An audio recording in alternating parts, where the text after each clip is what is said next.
Assalamualaikum warahmatullahi wabarakatuh. Kami dari kelompok 7 akan mempresentasikan materi manajemen modal kerja. Sebelum memasuki presentasi, izinkan kelompok kami untuk memperkenalkan diri terlebih dahulu. Next.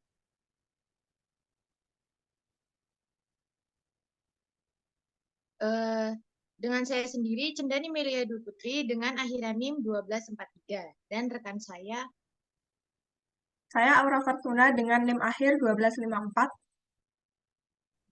Saya Nelia Safitriani dengan NIM akhir 1038. Saya Hikmatul Mamana dengan NIM akhir 1167. Baik, next. Materi pertama akan dijelaskan oleh teman saya. Baik, di sini ada pengertian modal kerja itu sendiri. Modal kerja atau working capital merupakan modal bersih yang digunakan perusahaan untuk membiayai kegiatan perusahaan sehari-hari. Modal kerja misalnya dari perhitungan selisih di antara aktivitas lancar, dan hutang lancar. Next. Oke, selanjutnya yaitu konsep modal kerja. Di sini ada 3 konsep, yaitu yang pertama konsep kuantitatif, yang kedua konsep kualitatif, dan yang ketiga konsep fungsional. Nah, konsep kuantitatif yaitu seluruh jumlah dari aktiva lancar milik perusahaan. Umumnya, elemen-elemen dari modal kerja kuantitatif meliputi kas, surat-surat berharga, piutang, dan persediaan. Modal kerja dalam makna ini juga dikenal dengan modal kerja bruto. Yang kedua yaitu konsep kualitatif. Konsep kualitatif yaitu kelebihan aktiva lancar di atas utang lancar yang juga disebut dengan modal kerja neto. Sebagian besar aktiva lancar dipergunakan untuk melunasi utang lancar seperti utang dagang, utang wesel, utang pajak, dan sebagian lagi benar-benar dipergunakan untuk membelajahi kegiatan operasi perusahaan. Dan yang ketiga yaitu konsep fungsional. Konsep fungsional yaitu konsep mengenai modal yang digunakan untuk menghasilkan current income. Setiap dana yang dialokasikan pada berbagai aktiva dimaksudkan untuk memperoleh pendapatan, baik pendapatan saat ini maupun pendapatan masa yang akan datang. Baik, selanjutnya ada unsur-unsur modal kerja. Dalam unsur-unsur modal kerja terdapat rekening modal kerja yang terbagi menjadi 2 bagian, yaitu aktiva lancar dan utang lancar. Nah, yang pertama ada aktiva lancar. Berdasarkan pernyataan standar akuntansi keuangan nomor 9, aktiva lancar adalah aktiva yang dapat direalisasikan dalam kurun waktu 1 tahun atau pada siklus operasi perusahaan yang meliputi deposito jangka pendek, bank dan kas, piutang, surat berharga yang mudah dijual, persediaan, pembayaran pajak di muka, piutang lainnya yang diharapkan diselesaikan dalam kurun waktu 1 tahun, dan yang terakhir ada biaya yang dibayar di muka akan menjadi beban dalam kurun waktu 1 tahun sejak tanggal neraca. Lalu ada utang lancar. Utang lancar dapat disebut juga kewajiban jangka pendek. Nah, berdasarkan pernyataan standar akuntansi keuangan nomor 9,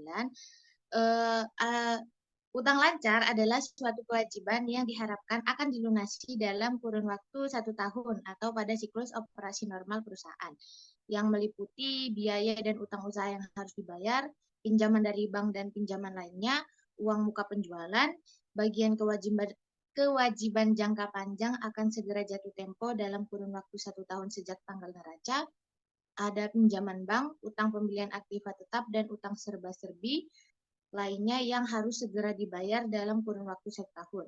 Dan yang terakhir, penyisihan kewajiban pajak. Next.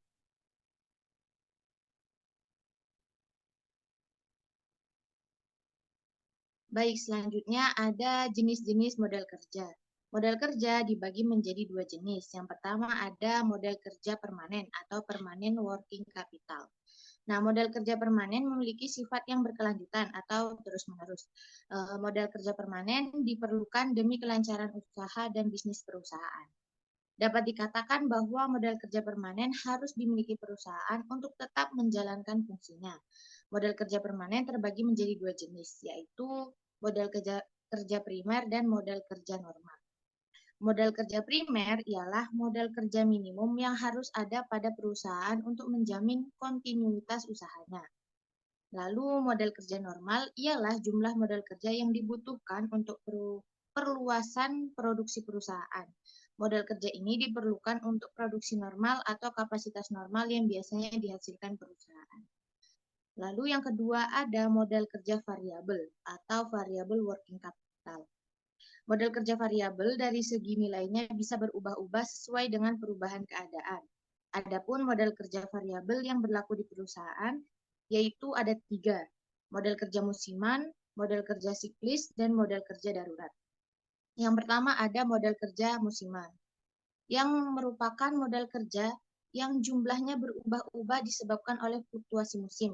Contoh, pembuatan baju dibutuhkan saat menjelang hari raya. Lalu ada modal kerja siklis, merupakan modal kerja yang dimana fluktuasi konjuktur mempengaruhi setiap perubahannya. Jadi tergantung siklus bisnis perusahaan.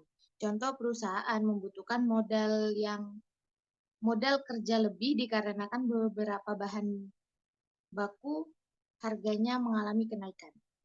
Lalu yang terakhir ada modal kerja darurat, merupakan modal kerja yang besarnya dapat berubah-ubah dikarenakan suatu keadaan darurat yang belum diketahui sebelumnya. Contoh misal ada bencana alam, pemogokan buruh, atau terjadi perubahan ekonomi yang mendadak.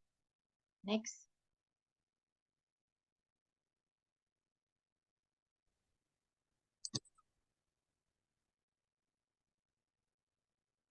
Baik, selanjutnya yaitu sumber modal kerja. Terdapat sumber-sumber dana untuk modal kerja yang diperoleh dari kenaikan pasifa dan penurunan jumlah aktiva. Beberapa sumber modal kerja yang dapat digunakan antara lain yang pertama yaitu hasil operasi perusahaan, merupakan pendapatan atau laba yang diperoleh pada periode tertentu. Yang kedua, penjualan saham. Perusahaan melepas sejumlah saham yang masih dimiliki untuk dijual ke berbagai pihak. Yang ketiga, keuntungan penjualan surat-surat berharga. Yang keempat, penjualan obligasi. Yang kelima, penjualan aktiva tetap. Maksudnya, perusahaan menjual aktiva tetap yang kurang produktif atau masih nganggur. Yang keenam, memperoleh pinjaman. Memperoleh pinjaman ini bisa diperoleh dari kreditor, bank atau lembaga lain, terutama pinjaman jangka pendek. Khusus pinjaman jangka panjang dapat digunakan untuk kepentingan investasi. Dan yang ketujuh yaitu hibah.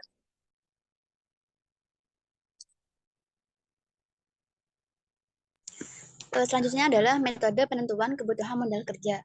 Dalam penentuan kebutuhan modal kerja, terdapat 2 metode, yaitu yang pertama metode keterikatan dana, yang kedua metode perputaran modal kerja. Nah, metode keterikatan dana ini biasanya digunakan jika usaha baru dimulai. Dengan demikian, pengalaman dari pengelolaan atau tentunya dengan dominan dipengaruhi keadaan internal perusahaan yang mengikuti perkembangan kegiatan sehari-hari dalam jangka waktu lama. Yang kedua, metode perputaran modal kerja. Dalam metode ini, tingkat perputaran modal kerja dapat diatur dengan menggunakan rasio yang diambil dari data laporan laba rugi dan neraca. Next.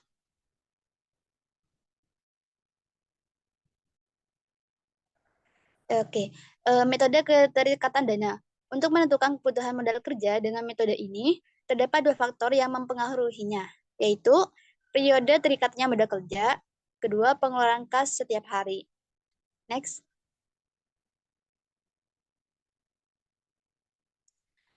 Berikut adalah contoh soal dari metode keterikatan dana. Perusahaan dagang X memiliki data sebagai berikut.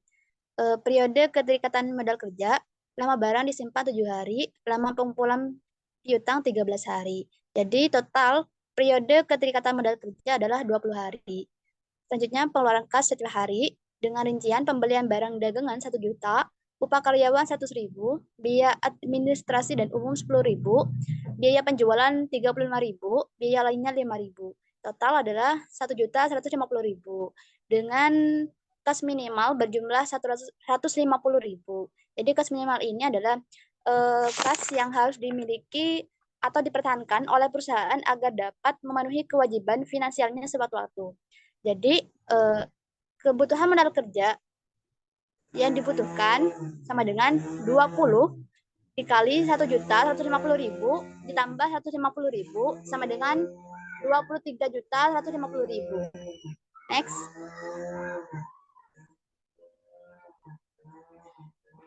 Metode perputaran modal kerja.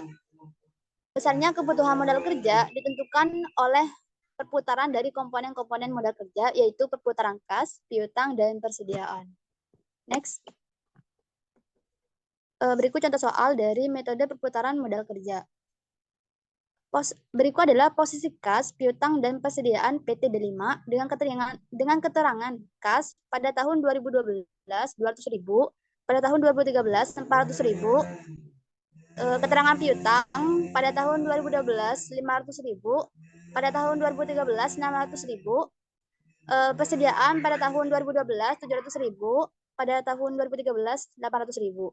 Pertanyaannya adalah, jika penjualan pada tahun 2013 adalah sebesar 20 juta, hitung perputaran modal kerja pada tahun 2013.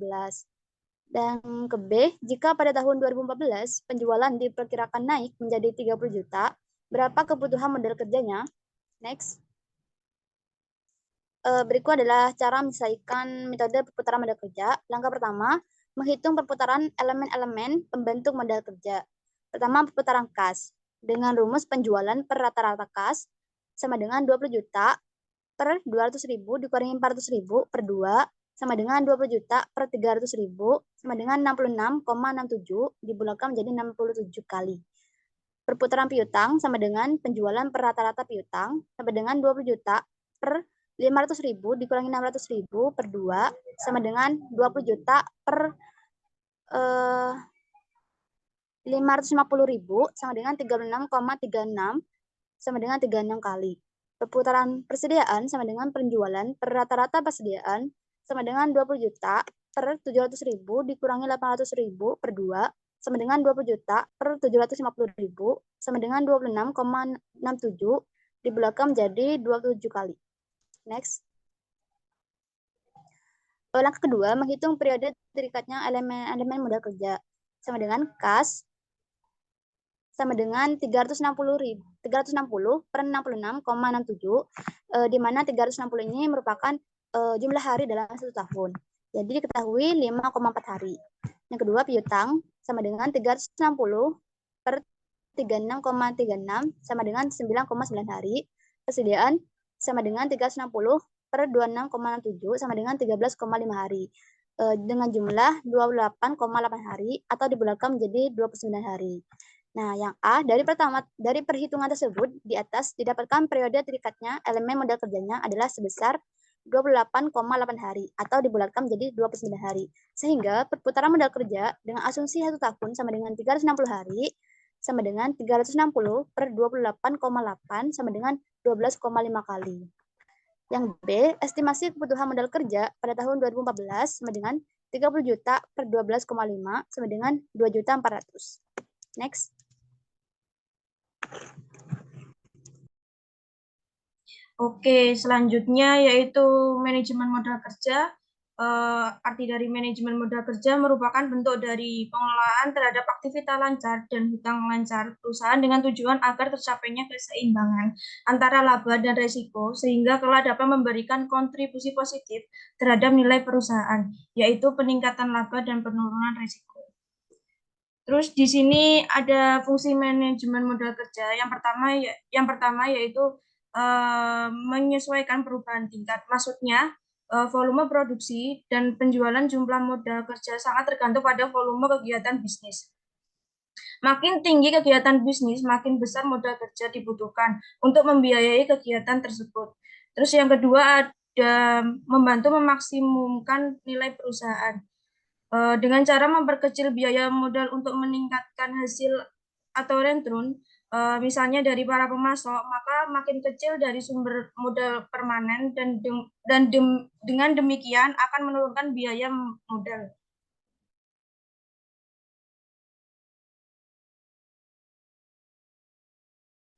Bisa di next.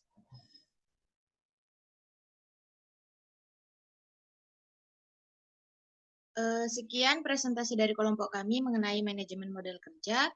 Mohon maaf jika ada kelebih dan kekurangannya. Wassalamualaikum warahmatullahi wabarakatuh.